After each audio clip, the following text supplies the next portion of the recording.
Hello everyone, I hope you all are doing really well.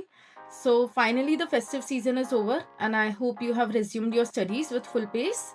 So, today we are actually gonna discuss a very common query that we keep on receiving, that how to make effective notes for UPSC mains examination.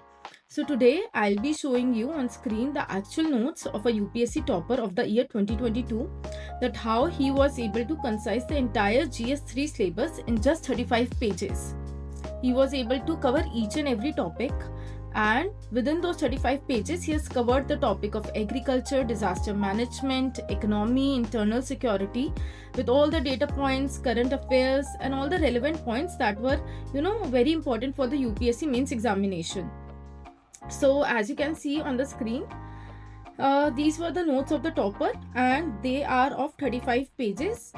And see, the first topic is security, and in that the theme of radicalization and militancy is covered.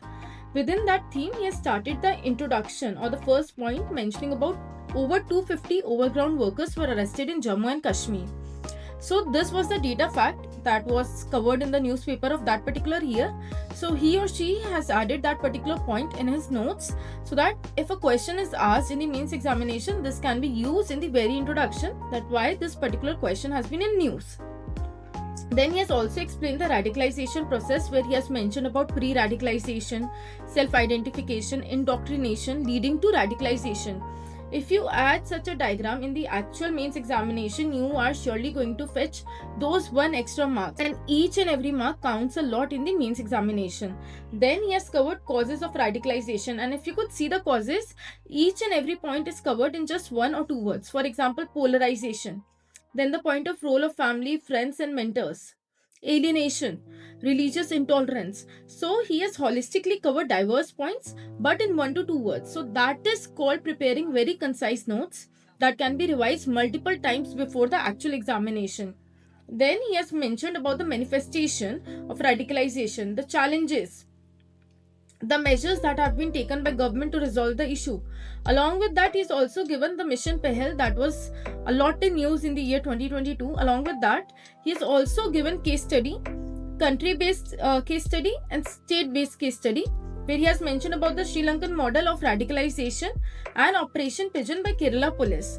So if you can see, the whole topic of radicalization has been covered by breaking down it into various sub-themes and generating around 10 to 20 points for every sub-theme.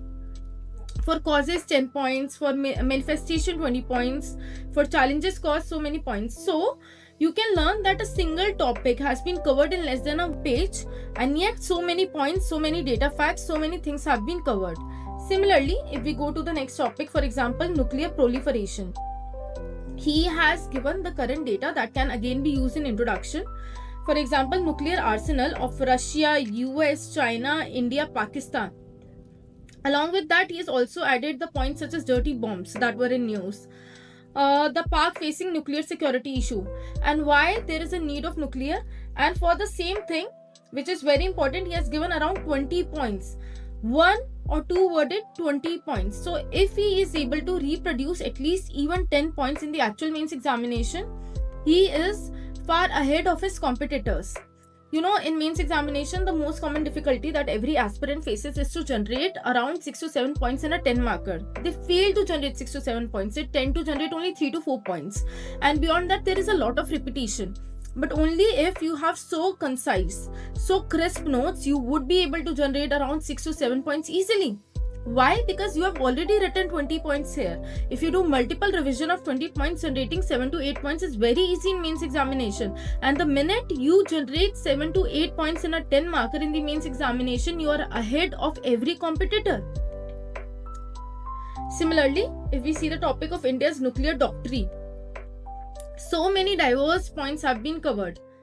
Not only this, let's come to the topic of Northeast insurgency. This is a very important theme if you would have analyzed the GS3 paper of past 10 years. Time and again, every second year, a question is asked on Northeast insurgency. So, the entire topic of Northeast insurgency for mains examination has been covered in less than half a page.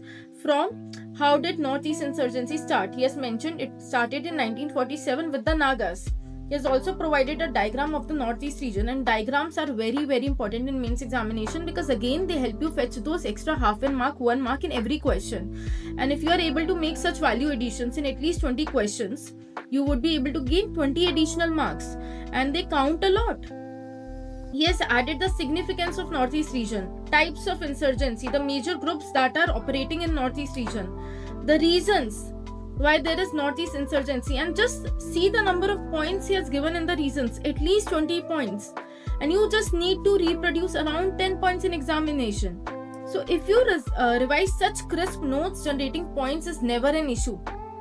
The steps taken in that, constitutional steps, along with the article, along with the schedules, inner line permit system, the legislative steps, the infrastructural measures taken by the government, the schemes that have been initiated by the government, and along with that, a way forward. So whenever you are preparing a theme, give a current context. What is the relevance of the topic, the features of a particular scheme, case study, country specific, state specific, the challenges, the constitutional measures, the legislative measures, the infrastructural measures. And when you prepare such comprehensive notes, I'm sure you would be able to generate enough content in the actual mains examination.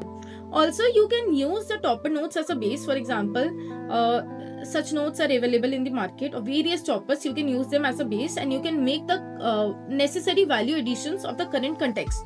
For example, the given person has covered the Northeast theme or Northeast insurgency very holistically.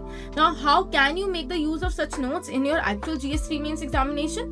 Just by providing an additional point of current context, and the same notes can be used as your own notes. So that was the thing that I wanted to address, that so many people ask how to make crisp, concise, clear notes. This is how your notes are made. And that is only how you would be able to concise everything in 35 pages. You don't have to write the entire point per se. For every point, you have to write just 2 to 3 keywords. And when you will revise those notes multiple times, you would be able to recall the original point.